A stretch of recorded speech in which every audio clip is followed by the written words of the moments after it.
I grew up near downtown. It's what we called the Walnut Terrace area. We had a band called Revised Funk, so it was a neighborhood band that we had since we were kids. And we began to travel a little bit, so I worked and I traveled. We partied on the weekends, and I began to sniff a little cocaine, and I began to drink a lot of alcohol, and I had girls over weekend, and it became that type of atmosphere. The thing about cocaine, for me in the beginning, it really wasn't about the cocaine. It was about being that bad boy. Eventually, I lost a job because I wouldn't go to work because I stayed at home doing drugs. I would go to sleep doing drugs, wake up doing drugs. I actually had gotten married.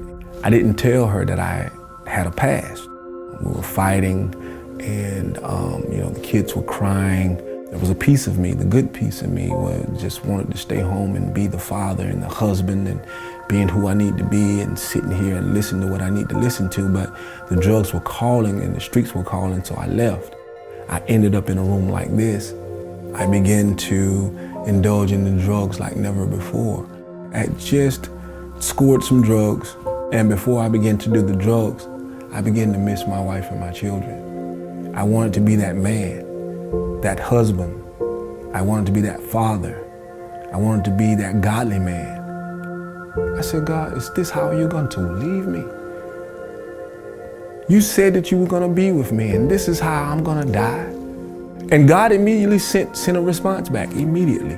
Put the drugs down and I'll do the rest. That was the hardest thing ever in my life. I will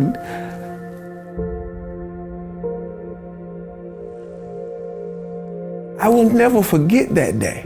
It was a process in my life, and when God put my life back together, the drugs had stripped me of my self-esteem, and it had stripped me of my confidence. And that was one of those things that it was kind of hard to regroup at. But I remember one day that I had ran into Pastor Chris, and he began to minister to me, and he began to talk to me about becoming a disciple and a member of the church, and to get back into the Word and begin to retrain my body, my mind, my spirit, and my soul. You have people that can give you tough love, but it feels like they're rubbing sandpaper across your face. But Pastor Chris can administer tough love, and you can understand it. You could actually visualize where he was going because the communique was excellent. Today, I'm able to communicate with my wife, my family, and to know where I've come from to come where I am now. The singing now, it's much more passionate. It's much more developed in where I am in my life now. They don't actually really hear the passion in it.